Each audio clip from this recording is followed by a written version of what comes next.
This is an incredibly influential film. Absolutely. Every little moment works perfectly. It only gets better each time you see it. Hidey-ho! It is the definition of filmmaking at its best. And it just lights up the screen. It kind of blows all the competition away. It's essential.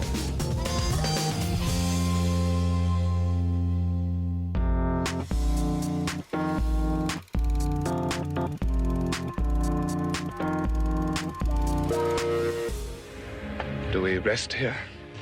There is no rest now short of water, Laurence. On the other side of that. And how much of that is there? I'm not sure. But however much, it must be crossed before tomorrow's sun gets up. This is the sun's anvil.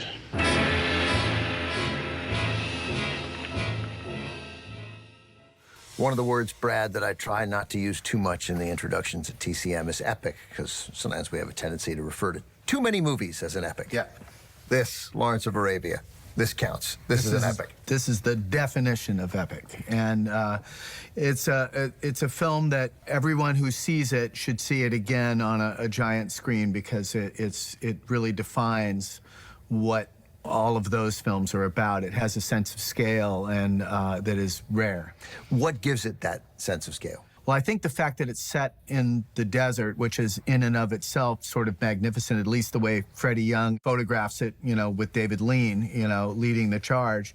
But I think that the subject material is very sweeping, and it you know, encompasses big subjects, you know, big changes in perception and all of that. In pre-production, one of the first commands that David Lean gives to Freddie Young is, figure out how to shoot a mirage. Good luck. Yeah, Yeah. But that sequence that you're talking about, where Omar Sharif's character Ali is first introduced, is one of those unbelievable sequences that is kind of haunting. And they used a very long lens. The production designer, John Box, just put a very thin line of slightly lighter dirt that bisects the desert. So it leads your eye to this little point on the horizon. It seems deceptively simple, but it's actually really difficult to do what they did. The other thing that they did is they had to shoot a sunrise and get the moment where the sun just cracks the horizon. There's a moment that comes down to the second that it does it, and they had to be ready and rolling. And you couple that with Maurice Jarre's music, and it's just movie heaven.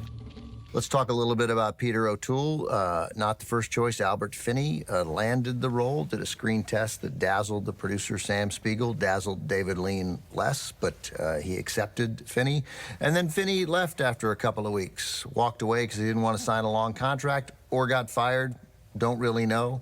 Wow. End up screen testing Peter O'Toole, relative unknown, and Lean is dazzled right away. He says, I don't need to shoot anymore. That's this is Laurence. the guy. If you see pictures of the real Laurence, he looks really close to him, appropriately so. You know, this is the movie that put him on the map, and he dominates it. Those eyes. They are bluer than blue. I don't know how many movies that between all the TCM hosts, starting, of course, with Robert Osborne, we've had. I'm pretty sure we haven't ever introduced Lawrence of Arabia with a director who has directed Peter O'Toole. But you directed him in what? Ratatouille. I mean, he did a voice of Anton Ego, who kind of bookends and hovers over the film. He's a supporting character, but he has a very big presence in the movie. He's a critical supporting character. Yes. His transformation is a big moment in Ratatouille. Yeah, and when I got onto the film, which was late, and we had a tremendous deadline, which seems to be a reoccurring theme with me, but they had cast someone else, and someone that I like very much, but I didn't hear him. I heard Peter O'Toole, and there's a dry ice feeling to him when he wants to turn it on. That is what I wanted for this character, and I had to kind of coax Peter into wanting to do the role. He said, I don't really do animation, you know. I think I did some sort of Nutcracker once, and he kind of took it like it was a little thread on his suit and kind of tossed it off, like he probably had not even seen what he did. Okay. And, you know, so there was a dismissive quality that we in animation are used to. Yeah. And I realized, you know, I got to sell him on this a little bit. And so I told him that the character, you know, really kind of hovers over the film. And even when he's not there, you feel him, you know, somehow. And so it was really one of the high points of my life to get an opportunity to work with him.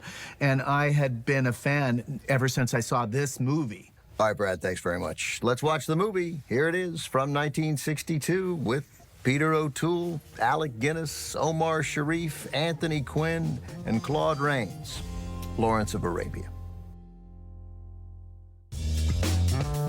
This is filmmaking at its best. It's essential.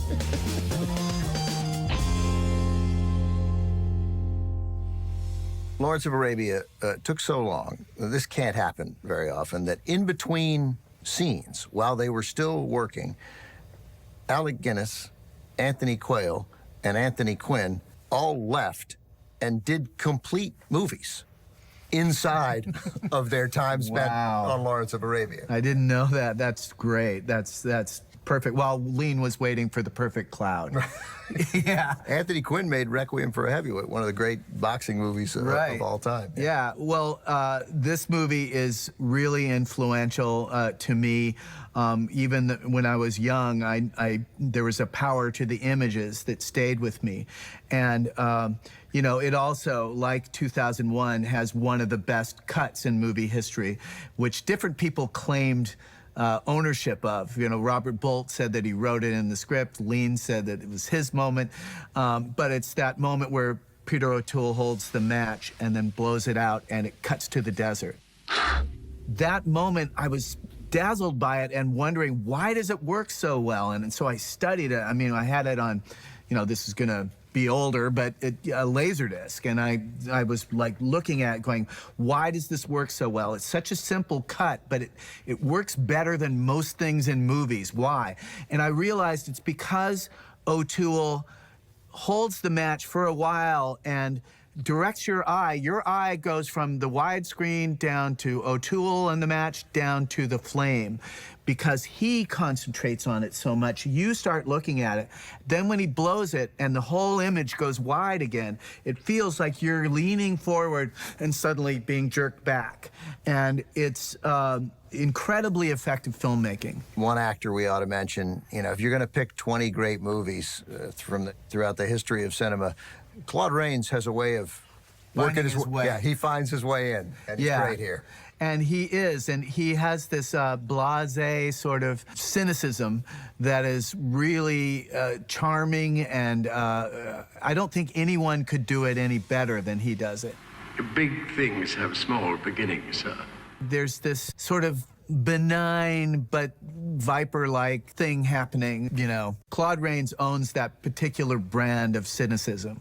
Yeah, for all those guys, all the officers, there is they maintain this level of snobbery and English regimentalism that you expect, but is so incredibly frustrating. Yeah, and O'Toole's character, you know, hates it. And he is... Which is one reason why we identify with it. Right, right. And there's so many moments that come into play that are odd, like having the guy that slaps him, you know, end up defending him at the front of the movie. Right. You know, it's just a very wise film. All right, Brad, great stuff. Thanks. Let's take a look at what's coming up next week with me and Brad Bird on The Essentials. From 1939, Gunga Din. This is a George Stevens action film, but there's so many light moments in it, and Stevens' new comedy, too. It's kind of a screwball adventure. We're rich, mates! We're rich! Come on! You can feel the DNA of this movie, comedic tone to adventure in a lot of modern films. That's next Saturday at 8 p.m. Eastern. Continue the conversation on Facebook and Twitter using the hashtag TCM Essentials. Thanks for joining us for The Essentials.